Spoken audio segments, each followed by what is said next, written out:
Hi, I'm Dennis Tardon. Hello, I'm John Theophanis, and welcome to Tabletop TV. That's right, we're a show full of T's. Table, Top, TV, Tardon, and Theophanis. And today, John is going to take me down a trip down memory lane to when I was in Los Angeles in 1979. And I went to the Theta cable, which was the cable system that went all the way through Beverly Hills. And I was out there, I was trying to be an actor, and I was trying to be a comedian and a talk show host because I was an interviewer. So I got a cable access talk show because the audience was all these producers and writers and actors that I wanted to connect with because I wanted to be famous. Yes, that was my idea at the time. So I got this talk show. It was called Reasonably Spontaneous Conversation. And John is going to talk to me about that today and help lead me through some of my stories. Dennis, I'm really fascinated by your adventures in community television, especially with the community being Beverly Hills. Yes. You were in the heart of the communications network of the world, and you attracted some very important people to your show, which in a way was guerrilla TV. I think you were spending $57.40 per episode. Exactly. And you got people in the studio, and I've seen two of the interviews. Peter Tork of the Monkees, and the great Mel Blanc, the voice of Bugs Bunny and Woody Woodpecker, etc. Talk to me. So I was truly astounded by the confidence that you brought and your innovative style of talking to people. And so I want to hear from you. Were you consciously pushing the borders, trying to get somewhere where no other interviewer got? And how did that work with these big name, experienced celebrities in many cases, and performers, writers, Hollywood people, all the way?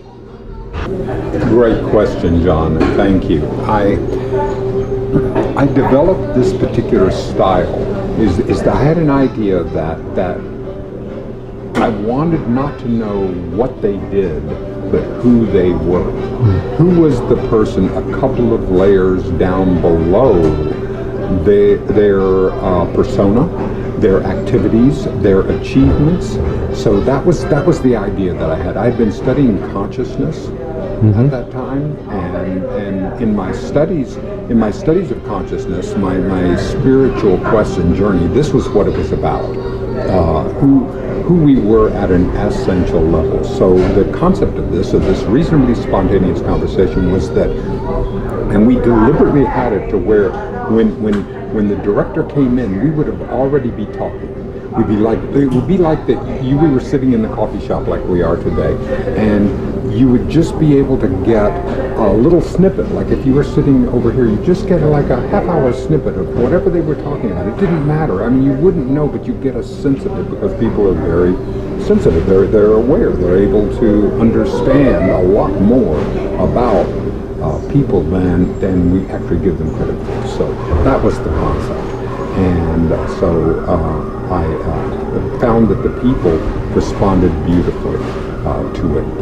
The people that were interviewed, I became friends with Max Gale from Barney Miller, and he took me down to the set and introduced me to everyone down there, and Gregory Harrison, and wanted to get together, and the people. I mean, it was just that people really appreciate getting a chance to know who they are, as opposed to merely the list of credits of what they've done. And that was the concept. So during the 9 months that I did the show, we were getting that audience. There's a man, I was one of the biggest fans of the show, for me anyway, was a man named Larry Gelbart.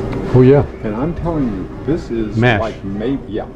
And one of the great writers in television. I mean, he was part of your show of shows, and part of all this. One of the great, and I talked with him on the phone, and the thing was that 30-year-old Dennis did not have the maturity nor the self-image or this to take it forward the way 68-year-old Dennis might. So that was the interesting thing, is to visit Dennis, 30-year-old Dennis, where he was at that time.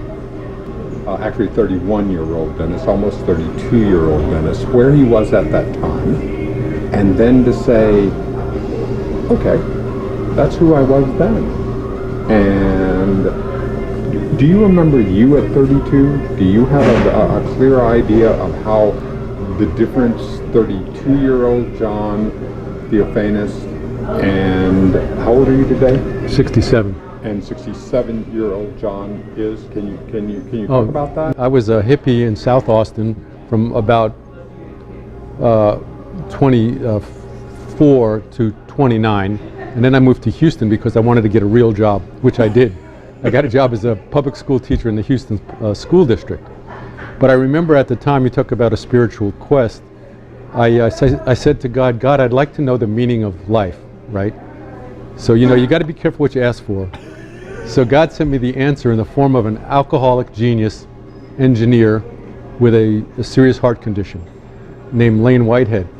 And in effect, Lane explained society to me.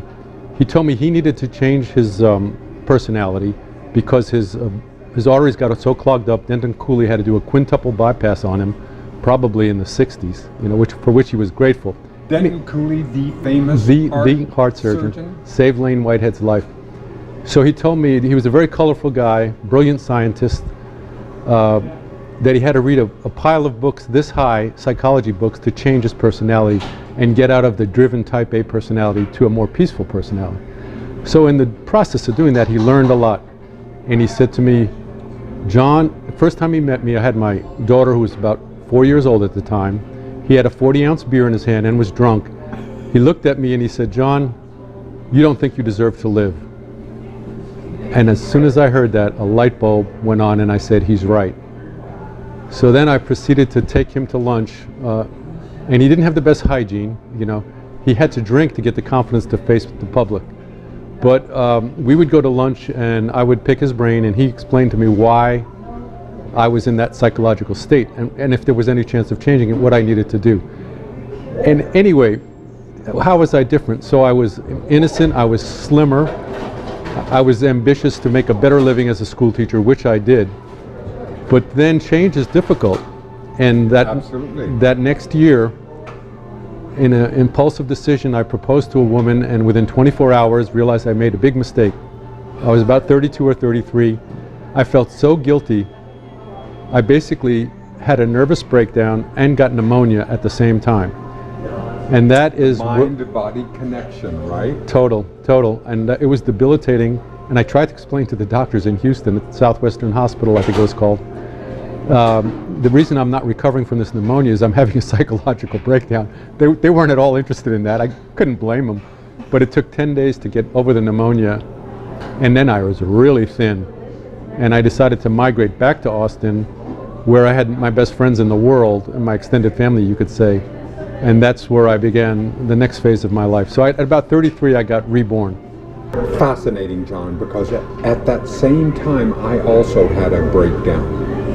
I had, at the same years that you had, I had a breakdown at the same time when there was the business manager for NBC. Mm-hmm. Now this is the network, NBC Network and NBC Los Angeles for the network had seen my show, and she said, look, I will take you and I'll get you a job at one of our O&O, which means owned and operated, one of our owned and operated stations in Cincinnati.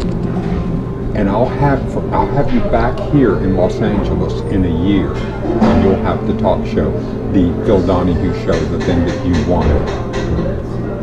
I went straight from that meeting, went home, had a crisis of confidence because I just not been able to accept that kind of success.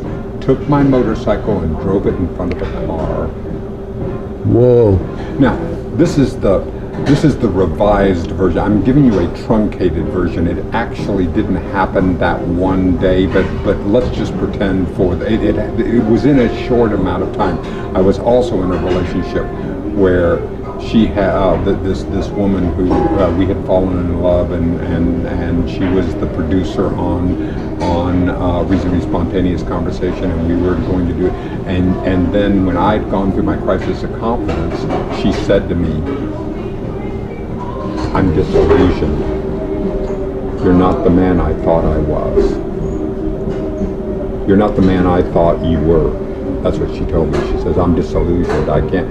So all of this came crashing down, and I drove my motorcycle in front of a car, and I say that I didn't do it on purpose. What I did was I turned in front of it, hit my leg, it crushed my leg.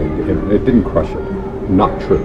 What it did was it injured it horribly, so that it swelled up like, and there was nothing I could do. There was no place I could go. And anyway, I'm only giving you the top layer of the story, but it was my way, my metaphorical way of saying, no, I'm not ready for this. I'm not. It was the same thing that you did with when you were sick.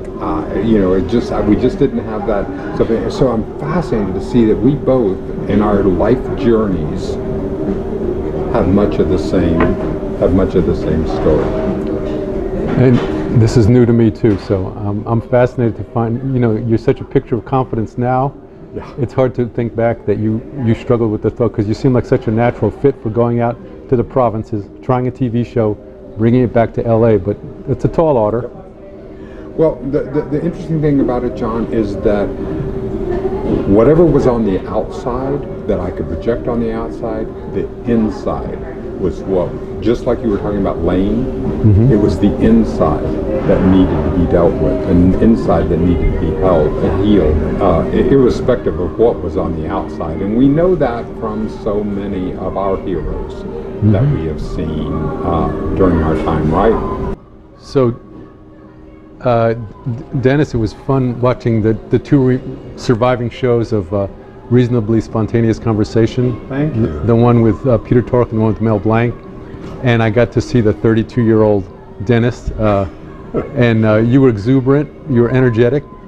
I saw a bit of the rebellious streak in you, probably in the midst of the societal revolution. You were right at the forefront. And the drugs. I was stoned on pot most of the time. I was a daily pot user. That was my day. I mean, when I say daily, I mean from getting up in the morning and smoking all day. Well, yeah, it's funny because you had mentioned, I sort of forgot what you said about pot, but I think last time we spoke, you told me that you wanted to feel the way about yourself, the way you did when you were stoned, but without the help of the marijuana. Precisely. So this is maybe some of the journey that you've been on and I've been on to, why not feel good about this wonderful life we've been given? Why do we have to go through so much hell to get to that point? Precisely. But I want to hear more about your interviews, should you care to share that down the line, because we only have the two, but there were at least, 30 or 40, I believe. Exactly. And so I look forward to learning more about those interviews. This has been Tabletop TV with Dennis Tardon and me, John Theophanis. Pleasure talking to you, and see you next time.